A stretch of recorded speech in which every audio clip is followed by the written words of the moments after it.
কি দেখে বুঝতে পারছো না তো প্লেটের উপর কী সার্ভ করা হচ্ছে?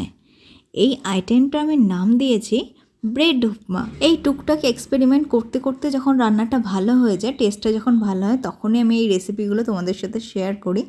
এটা কিন্তু স্ন্যাক্স আইটেম হিসেবে দারুণ একটা রেসিপি বলতে পারি। এটা বাচ্চা থেকে বুড়ো সবাই ভালোবাসবে। একদম নরম তুলতুলে পাউরুটির উপমা। তো এখানে উপমা বানানোর জন্য এখানে লম্বা পাউরুটিগুলো নিয়েছি এবং সেটা ছোট ছোট করে পিস করে নিয়েছি, সেটা ওর অফ ক্যামেরায়। তোমরা তো জানো কী করে কাটতে হবে। এবার কড়াইয়ের মধ্যে দিয়ে দিয়েছি সাদা তেল, সামান্য পরিমাণ সাদা তেল দিয়েছি এবং সেটাতে বাদামগুলো একটু ভেজে নিচ্ছি। তোমরা চাইলে এটা ড্রাই রোস্ট করতে পারো।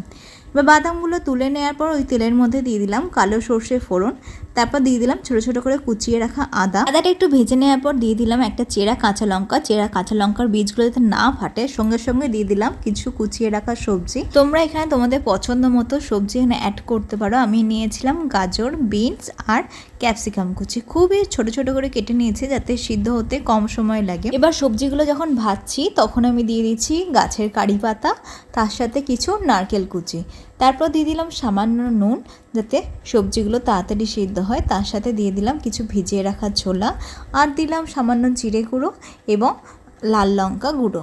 এবার একটু ভালো করে ভেজে নিয়ে ঢাকা দিয়ে দেবো, তাহলে তাড়াতাড়ি সিদ্ধ হয়ে যাবে।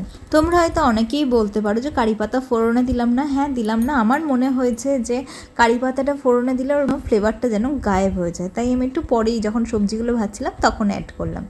এবার সবজিগুলো ভাজা হয়ে যাওয়ার পর দিয়ে দিলাম টমেটো কেচাপ আর সামান্য জল, সেটা দিয়ে একটু নাড়াচাড়া করে নেওয়ার পর ওই যে কুচিয়ে রেখেছিলাম পাউরুটিগুলো, ওগুলো দিয়ে সুন্দর করে একটা মিক্স করতে হবে। তোমরা চাইলে পাউরুটির পিসগুলো কিন্তু আরও ছোট করতে পারো, আর চাইলে কিন্তু এখানে পেঁয়াজ রসুন অ্যাড করতে পারো।